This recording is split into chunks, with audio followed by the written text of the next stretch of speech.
Hello everybody, and welcome to today's lesson in chemistry, talking about heating and cooling curves today.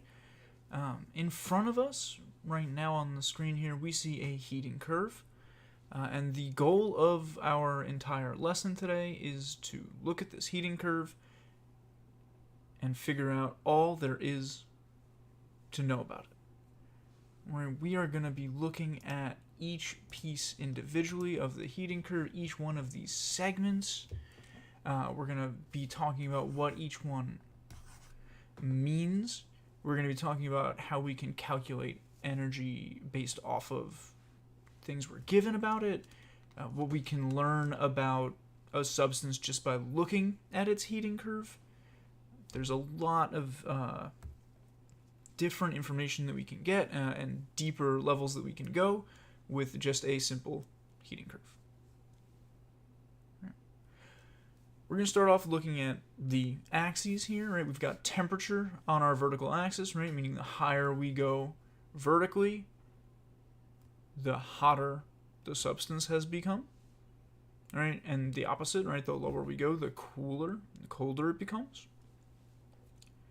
And on our horizontal axis, we have time, right? As we go forward in time, this axis progresses. And the idea behind the heating curve is we are charting the temperature of a substance as we apply heat to it constantly for some amount of time. Right, so as we're looking from A to B to C to D to E to F, right, as we're looking across this heating curve, we are constantly applying heat to a substance. Right. So we're going to start off by labeling our pieces, starting with AB. Right, AB, this section here, is the section of the heating curve. Man, I wish I could draw straight lines. The section of the heating curve meant to show us when the substance is a solid. Right, from A to B, our substance is a solid. From C to D, our substance is a liquid. Oh, what a terrible, I'm not even going to do that. All right, we're getting out of here.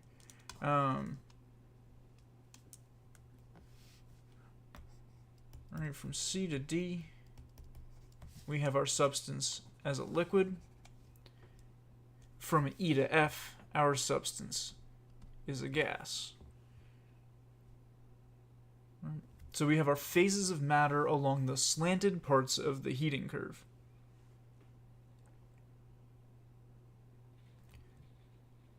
If we want to look at these flat pieces of the heating curve, if we look at B to C, at B we have the hottest solid, and at C we have the coldest liquid.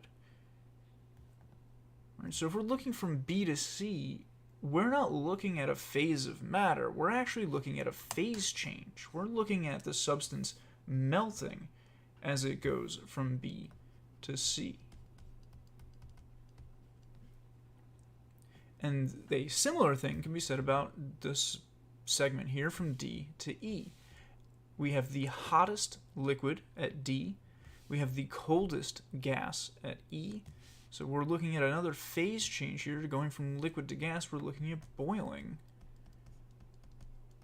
as we go across section DE. And this makes sense, right? When we have a cold substance, that substance is almost always a solid. We heat it up until it melts. We have a liquid. We heat that liquid up until it boils. We heat that gas up for forever. Right? So the sections of the heating curve follow everything you know so far about the phases of matter.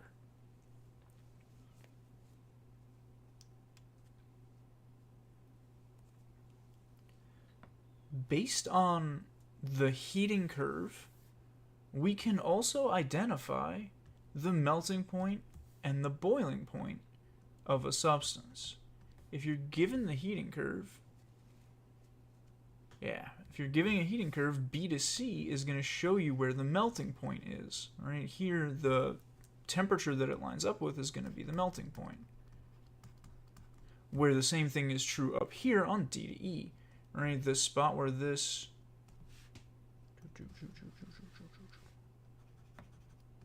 interacts with the axis is going to be the boiling point.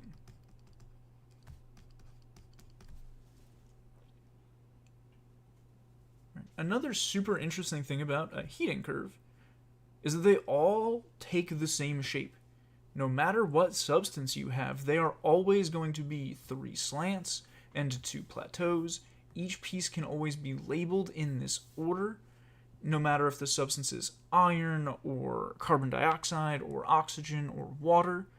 Right? No matter what substance you're looking at, the heating curve for that substance will look like this. It will take this shape. So this is true universally for every substance, which is really nice.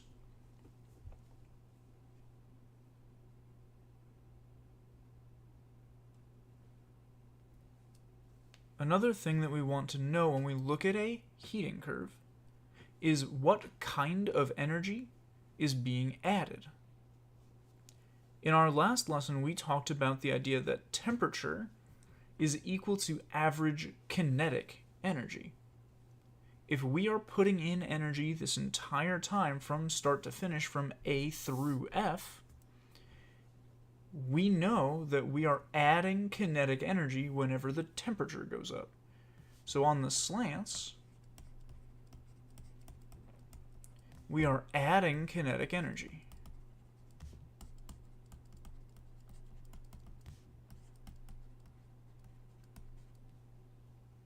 On the plateaus, we are still adding energy, but it's not kinetic because the temperature isn't changing.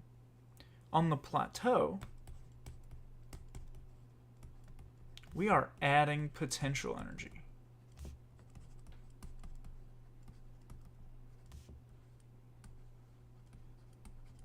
Right, so on the slanted sections, the kinetic energy increases. On the flat plateau sections, the potential energy increases. Right, because we are adding energy the entire time.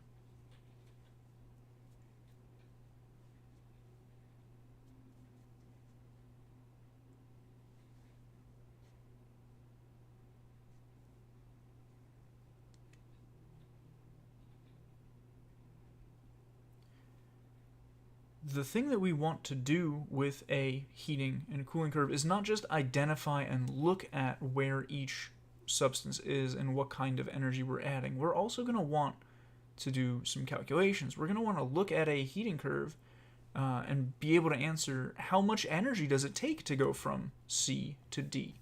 How much energy does it take to go from D to E? And actually solve some calculations that will help us determine exactly the amount of energy we need. And so we're going to look at that next. There are 3 important formulas that you need to know in order to answer questions about a heating and a cooling curve. The nice thing is that they are all on the reference table on table T. The very back page of your reference table has all of the formulas that you're going to need. It also defines each of the formulas and each of the variables in the formula. Right? Table T not only lists these 3 formulas, but it also tells you what does Q stand for, what does M stand for, what does C stand for, etc.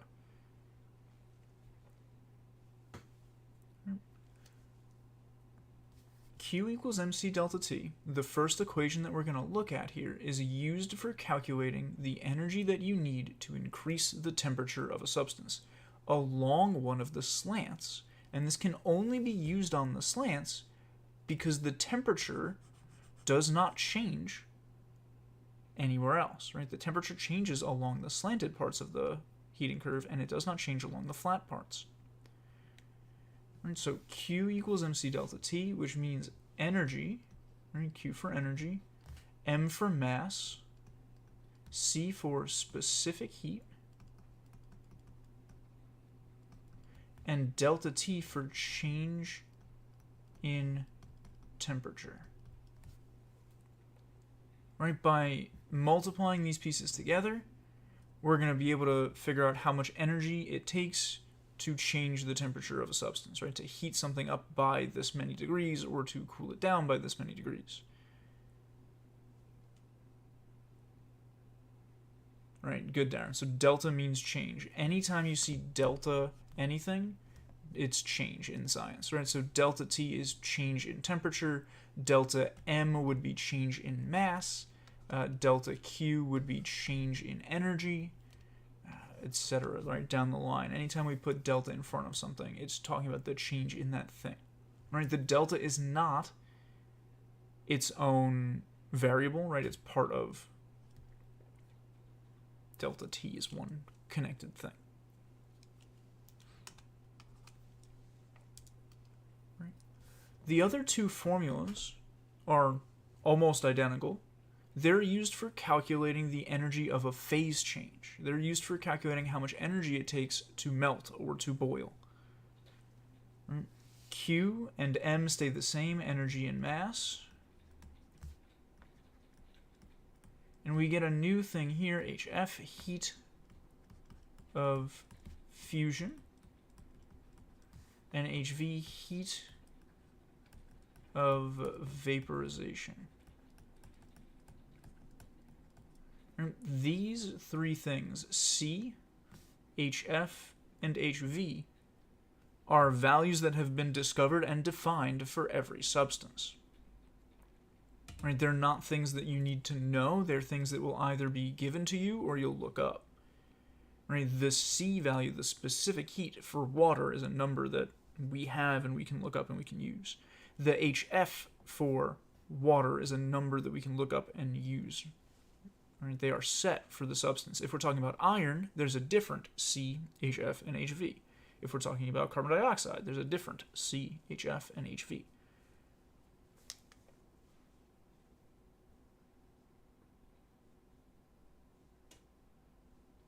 Right, so Q equals MHF. The F, which stands for fusion, also helps you keep in mind that it's for the first plateau. Right, so the first phase change.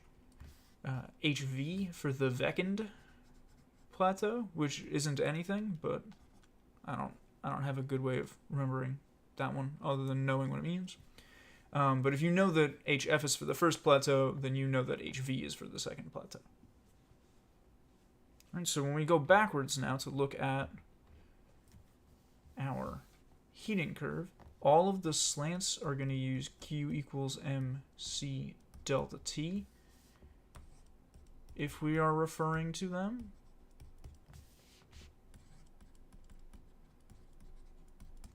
While the two plateaus are going to use their own formulas.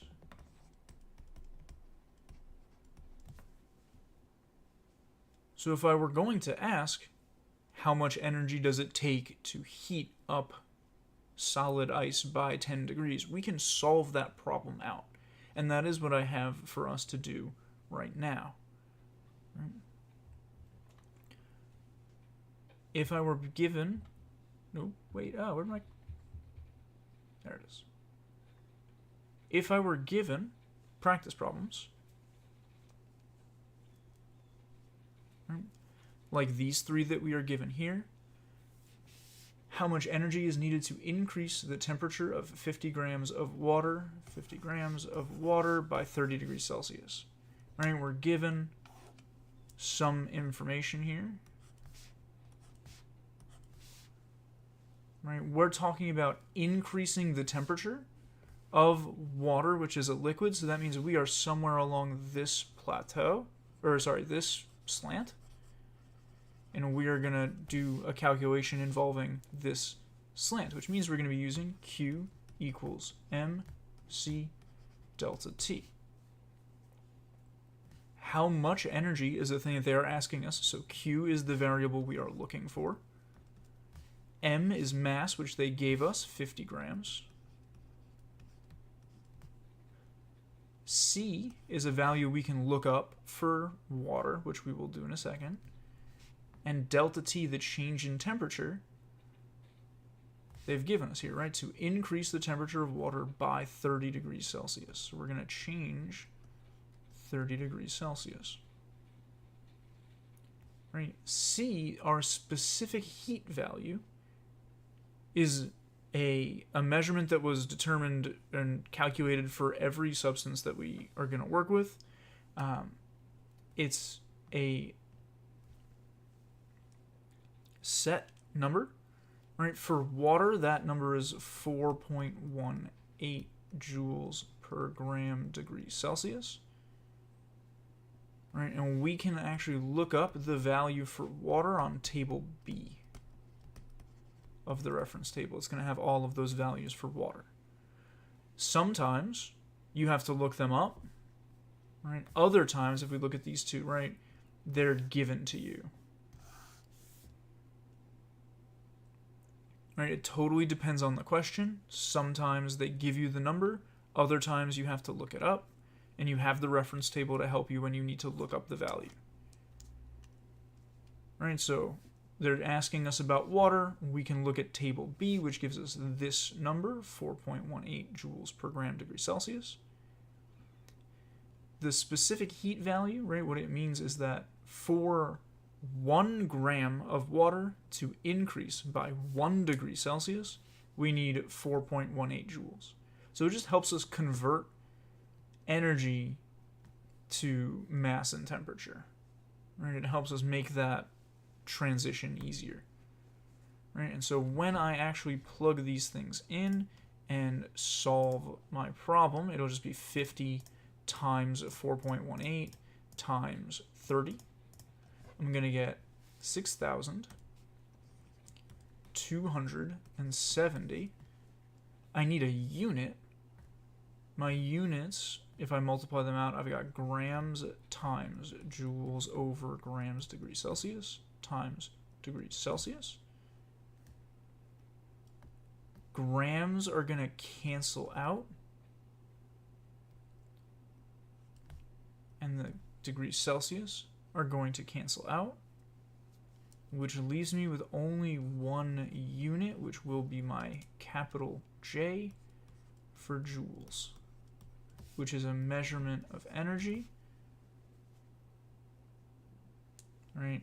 Energy is always going to be in joules for us. Sometimes kilojoules, right? But the same way that, you know, metric length is measured in meters, metric energy is measured in joules. And yes, the 4.18 value, this value here, comes directly from table B.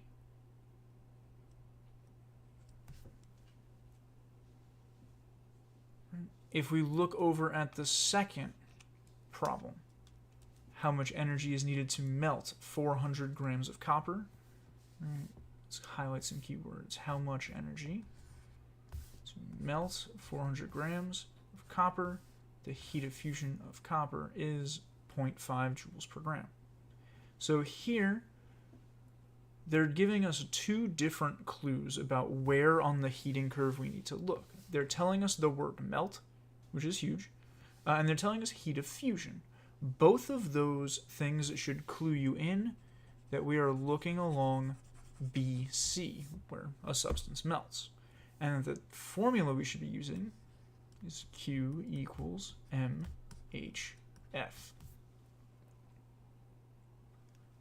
Q is the thing we're looking for, right? That's the energy that we need to find.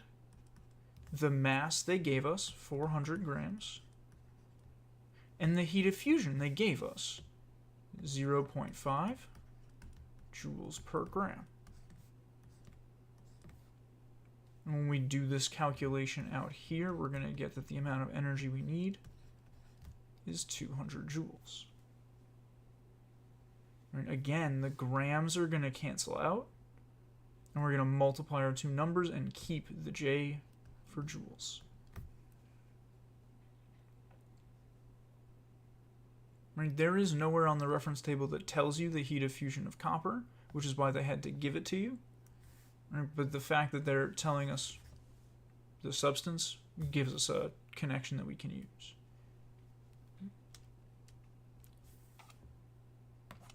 for our third problem here, how much energy is needed to change the temperature. How much energy? Change the temperature of 50 grams of iron from 10 to 80 degrees Celsius. The specific heat of iron is 2 joules per gram degree Celsius. And so here, we're looking along A, B. Right? We know that because they're talking about changing the temperature, so we must be along one of the three slants. They're talking about iron from 10 to 80. That's way less than a metal would need to melt. Right? So we're looking at a solid piece of metal that we're going to try to change the temperature of. So when we look at this, we're going to use Q equals mc delta T. We're going to plug in our values, right? Q is what we're looking for. Our M is 50 grams. Our C, they gave us here, 2 joules per gram degree Celsius. And our delta T is the difference between, all right, so 70 degrees Celsius. We're going to multiply these bits together, right, getting 7,000 joules as our answer when we do that multiplication out.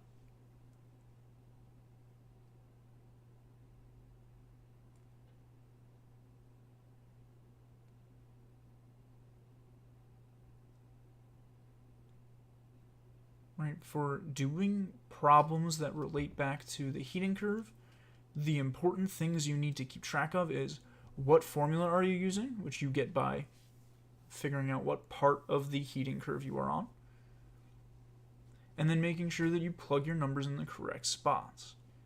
Right? Sometimes they give you the change in temperature, right? Sometimes they say, I want to increase it by 30. Sometimes they give you a range. I want to go from 10 to 80, so you need to do the subtraction to get your 70.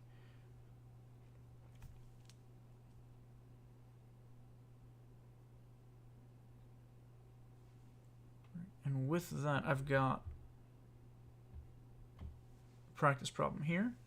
The heat of fusion of a substance is the energy measured during a phase change, temperature change, chemical change, or pressure change.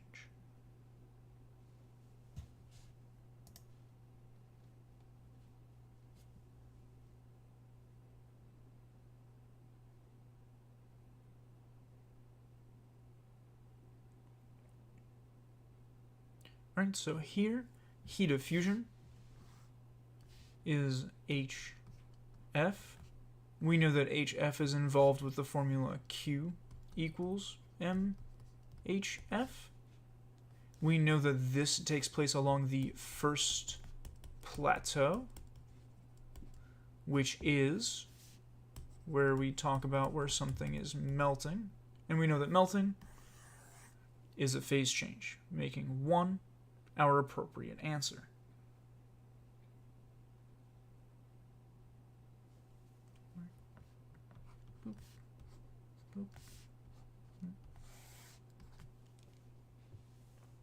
And with that, I'm going to ask that you all make your way over to our Google Classroom so I can take attendance and make a couple of announcements. And I will see you there.